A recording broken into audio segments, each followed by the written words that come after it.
Hello everybody, welcome back to Throttle Grotto. This time, we're going big brakes on the Datsun. Stay tuned.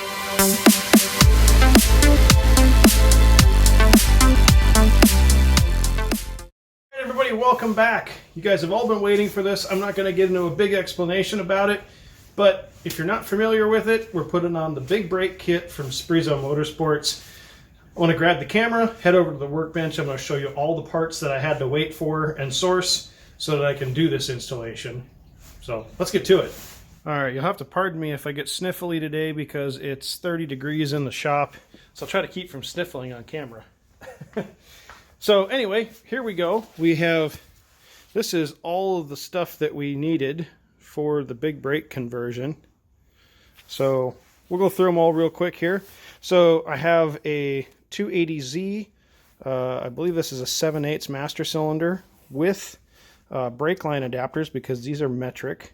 So metric 10 by 1 to 3/8 24, which is the Datsun size. I have the custom top hats from Spriso for the brake rotors. These are the brake rotors, and they are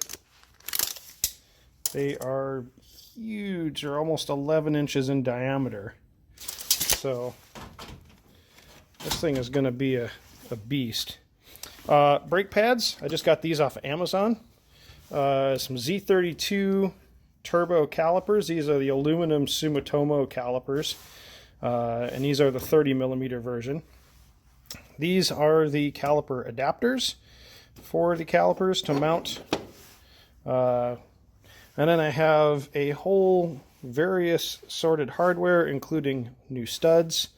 And then these are the brake line fittings. I have two separate brake line fittings that thread onto the new stainless steel brake lines, and some brake line clips. So all that is outlined on the hardware list that you get with the calipers. So if you want to get a head start, you're going to need those AN to inverted male caliper fittings, the brake line fitting adapters there, a whole bunch of hardware, and then the brake lines and the clips. So I don't feel like that's and there's no proprietary information in there. I'm not giving anything away. That's just the hardware list that he sends out. So if you're thinking about doing one of these conversions, that's really, like, all the extras are the hardest part to get.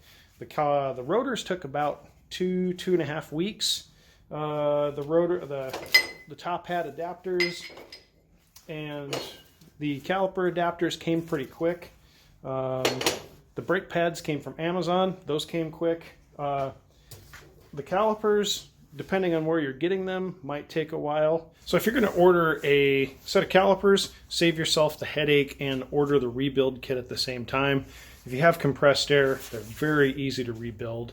Polish up the pistons, pop them out with some air, put them back in, separate the halves. I'd never done it before, and these took me about 2 hours to rebuild. So very easy to do. I got the kit from Z-Car Depot, but I'll do a full cost breakdown at the end after I get the install done, so you guys can see how much I spent on this, getting all the parts and everything, and getting all the hardware. So that's at the end. We'll do the full cost breakdown. But now you guys want to see this on the car, so let's get to it.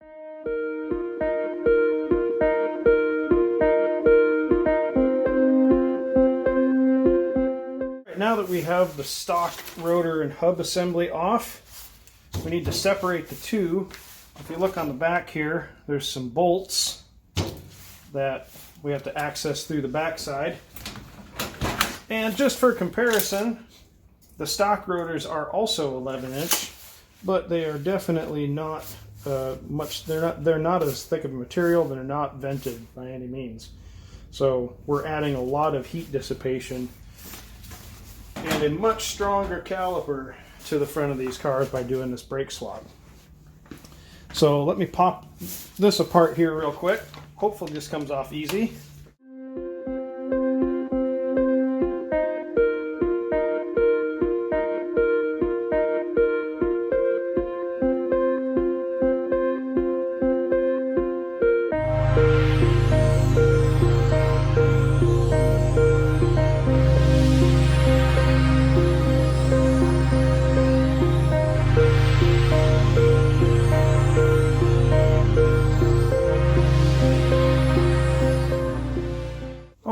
so the next step, now that we have separated the hub from the brake rotor, is we have to put in the new studs.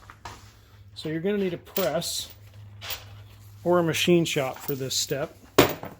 This is what the rotor looks like, not on the car or not on the hub. So this one's still got a lot of life left in it.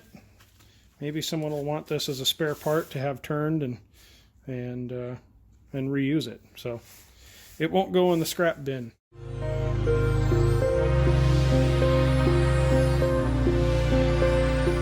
Alright, so the next step is to use the longer version of these bolts, hats to hubs. So this is these will be the 7/16 by 1 3/4 20 pitch grade 8. And I cleaned off around the hub a little bit, and then I just used the bolts as guides, and then I used a rubber mallet to tap it down. Before I finish seating this all the way, I am going to put the rotor on, which is next. And the rotors use these 1/4 inch by 1.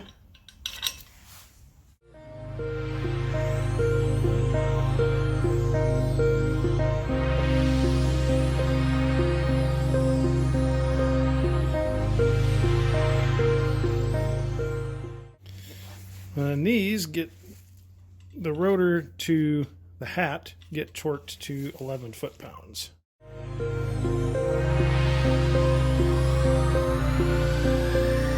Okay, so the next step is the rotor or the hat to the hub gets torqued to 93 foot-pounds. Okay, since I don't have a helper, here's how I'm going to do the torque on the hats to the hubs.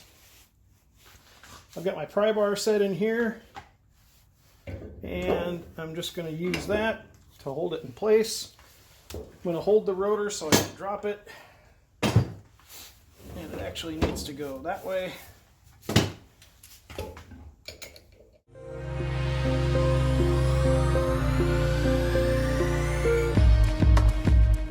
Okay everybody, so it is a little warmer out in the shop today. The heat came up about 10 degrees.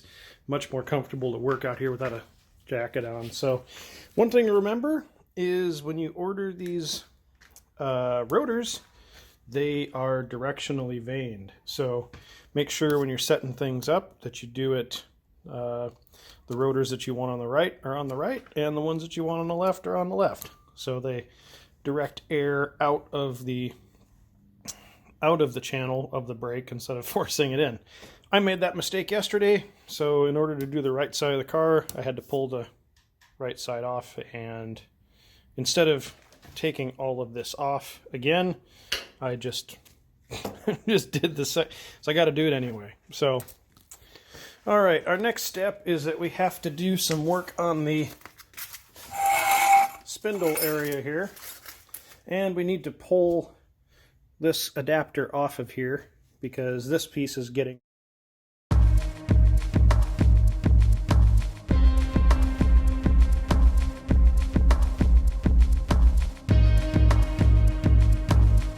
okay. So we have the bare spindle, and we have the removed caliper adapter and the replacement one. Now these are also left and right specific, and if you look right there, you can see it's stamped right. It's not stamped very well, but the bevels go on the outside, and this just bolts right on there like that. The two shorter screws went into the top and bottom holes. The two longer screws went into the front and rear holes. Now, the reason that these two are longer is because they attach this in the back as well. So make sure that you get this attached as part of your reassembly.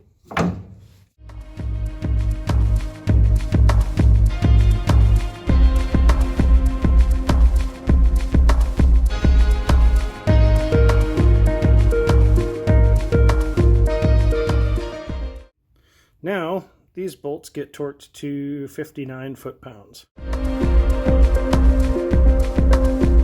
So the next step is to drive out the inserts that are in the ears of the calipers that the bolts go through.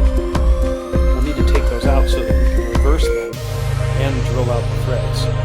So the way that I did this was I propped it up on a block of wood, threaded the bolt in, and then just used a rubber mallet to knock it out because the caliper wouldn't fit in the press. Alright, well, thanks to my local home improvement store, I'm now $200 poorer, but I have a brand new drill press and the 15-30 seconds drill bit, which I require to do this job. So now I am going to take the threads out of these inserts so that I can press them back into the calipers.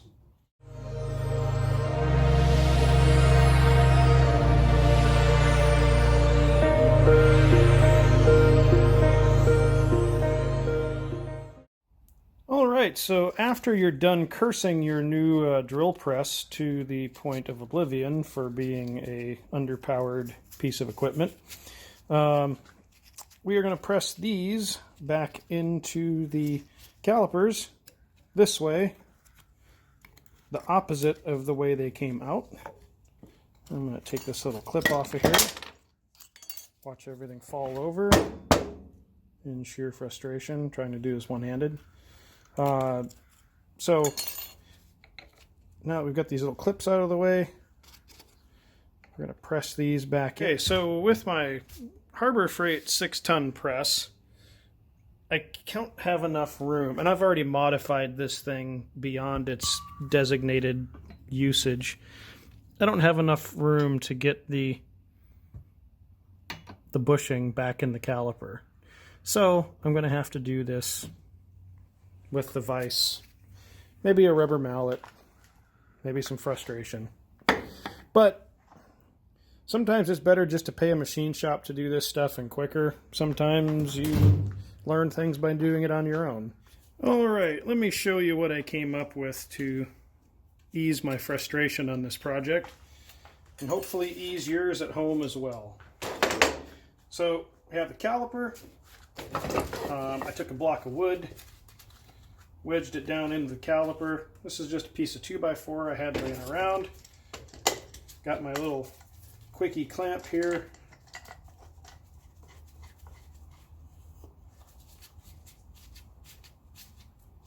So I clamped one ear, the inboard ear, from where I'm working. So I have this one that I can access with the bench vise.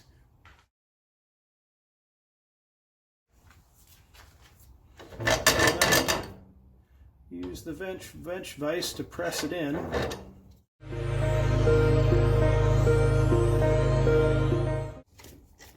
And then this just gets reversed for the other one. And then once I had them mostly inserted, I could squeeze them into the press here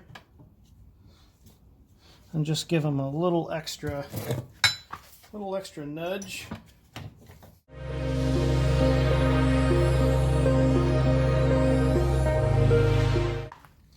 There we go. Now they're ready to bolt on. Alright, I apologize for the camera's death, but I wasn't paying attention to my battery levels, and it ran out of juice. Next step is to put on the rotor and hub assembly, and you guys all know that, like, you tighten this nut to the point where the washer can just get moved side to side by the tip of it, prying it back and forth, and that takes care of that. And then your dust cap goes back on. Ideally, it goes back on.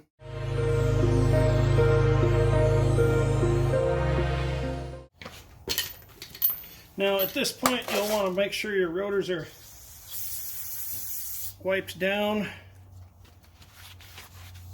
Just give them a good little wipe both sides with brake clean, because you've been running your greasy mitts all over them. Alright, you want to make sure that you grab the caliper that has the bleeder screw at the top. because that's going to make your success rate on this a lot better.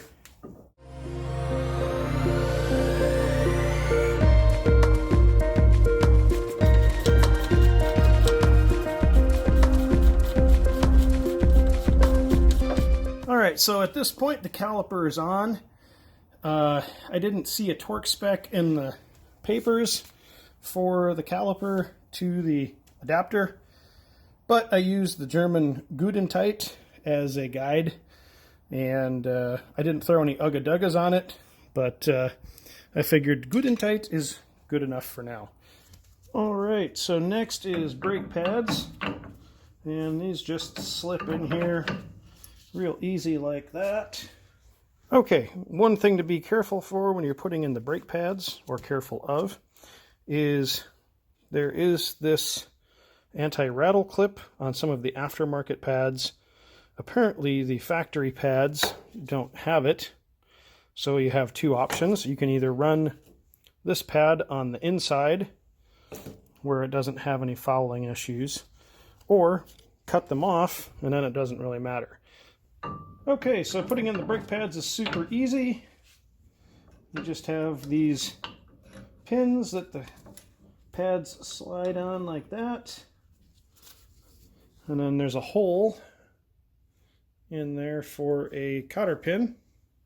And these are what the cotter pins look like. And then I need to go look up how these get installed.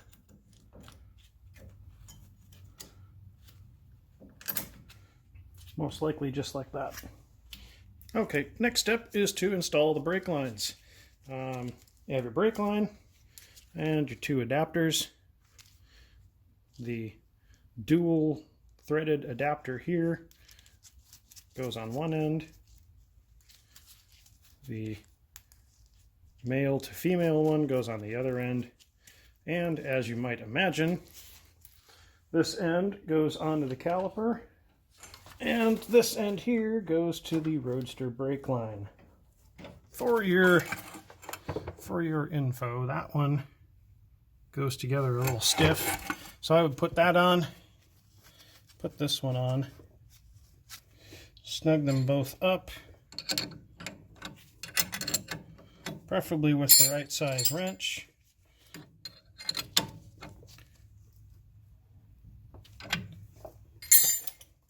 And then you can install your brake line very easily.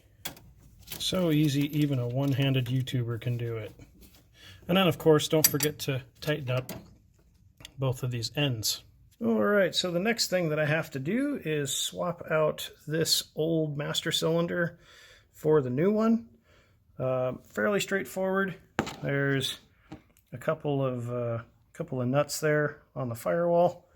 Okay, so this is up inside the dash with a little better lighting. So there's the spring, there's the clip on the clevis, and it all should come apart pretty easily. Then the push rod can come out the front, and I can swap out the master cylinder. Alright, so one of the other things that you're going to have to do as part of this swap is to move the brake lines. So they're pretty easy to bend, they're pretty flexible, but you are going to have to bend them around a little bit. I loosened it up over here, so I'm going to put this back together first so that it keeps them retained, and then I'll bend these to fit into their new homes. One thing that I would really suggest that you replace is not the no-bake peanut butter chocolate Chex bars, but is this brake line right here. And this is the brake line that goes from the body to the rear axle, and it connects with this little brake block here. I found it the easiest. This just threads onto this end here. I found this the easiest to remove by taking the brake block and the line off together, and then holding the line in the vise or the brake block in the vise and loosening it up that way. But as you can see, this line is it's just there's nothing left of it. This is the outer casing that's actually just flaking off. Get one of these before you do the swap, and then while you have everything drained, you've got this already out. Super easy to take care of, and it's one that you can easily forget about. All right, so one of the other things to watch out for on your swaps is if these rotor or hat to hub bolts stick out beyond the edge of your hub, check your wheels to see if you have pockets for those to sit in. If you don't, you're going to have to make these flush with the hub, either through washers or just grinding these down so they sit flush. So another thing to be observant of. And when I say pockets, I mean like on the back side of this wheel, there'd be a little recess right here for that to sit into.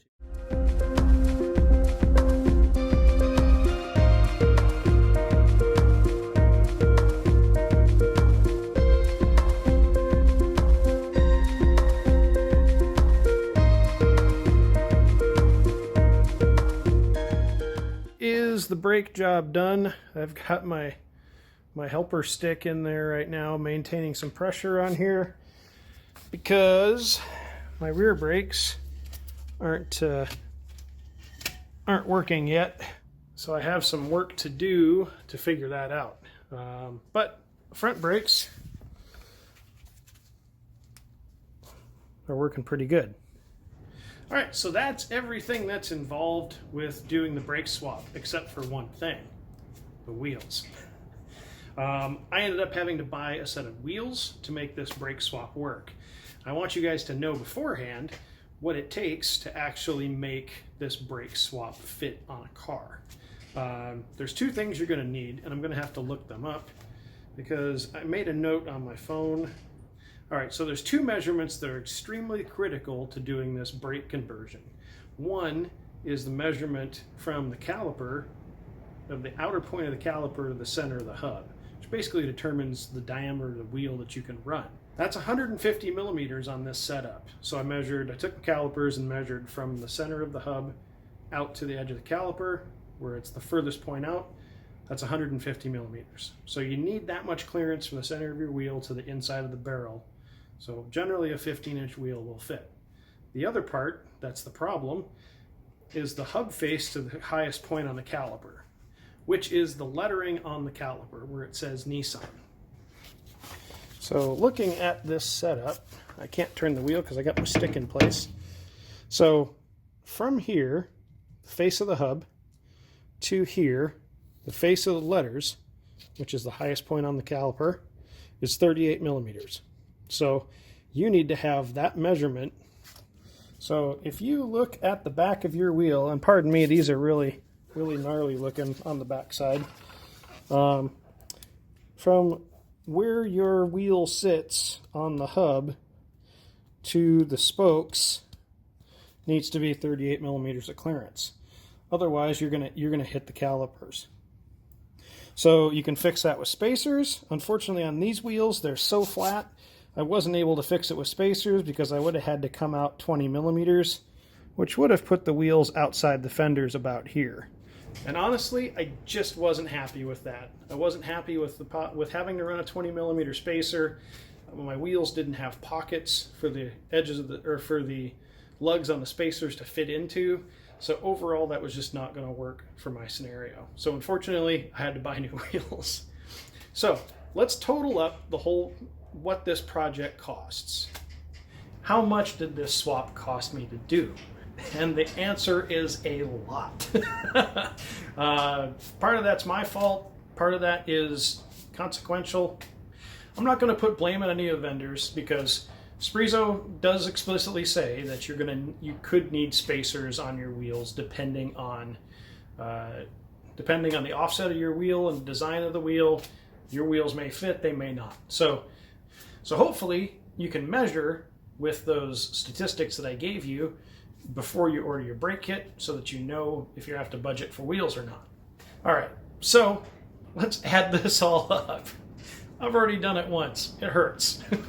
Okay, so let's go. First of all, let's go through the list here. If you want to add it up along the way, you're more than welcome to. We have brake pads, $25 from Amazon. Calipers were free. I got those from a friend of mine that had them as cores that never got turned in. A rebuild kit for the calipers was $30 from the Z store. Adapters, $350 from Spriso. The rotors, $246 from Coleman Racing. Various bolts for $30 from a local hardware store here. And yes, it is named Tacoma Screw. Brake lines, $30 from Jegs. Clips, $10 from Jegs.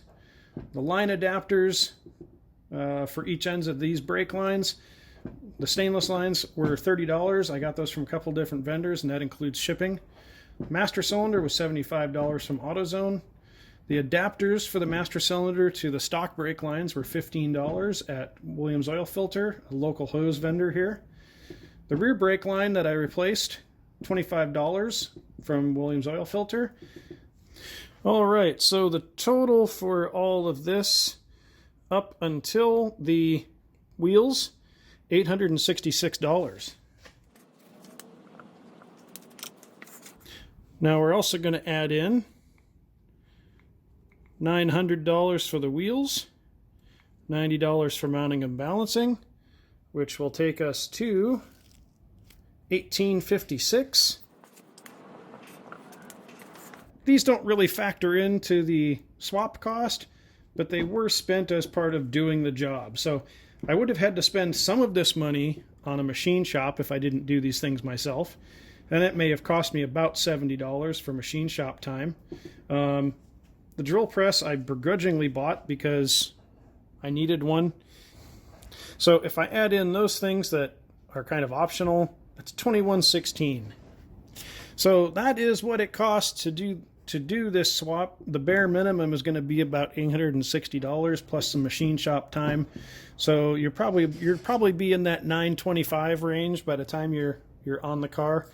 And that doesn't count if you need to spend some money on calipers. If you go to the junkyard, calipers are probably going to be $50 to $75 a side. So you could spend another $100 there. So you could be around $1,000 to do this brake swap if your wheels fit. So that's everything involved doing the Spriso Motorsports brake swap on the Datsun. Unfortunately, I can't take it out and drive it yet. I don't have the wheels here. I'm taking some time off next weekend. I'm not going to work in the shop at all.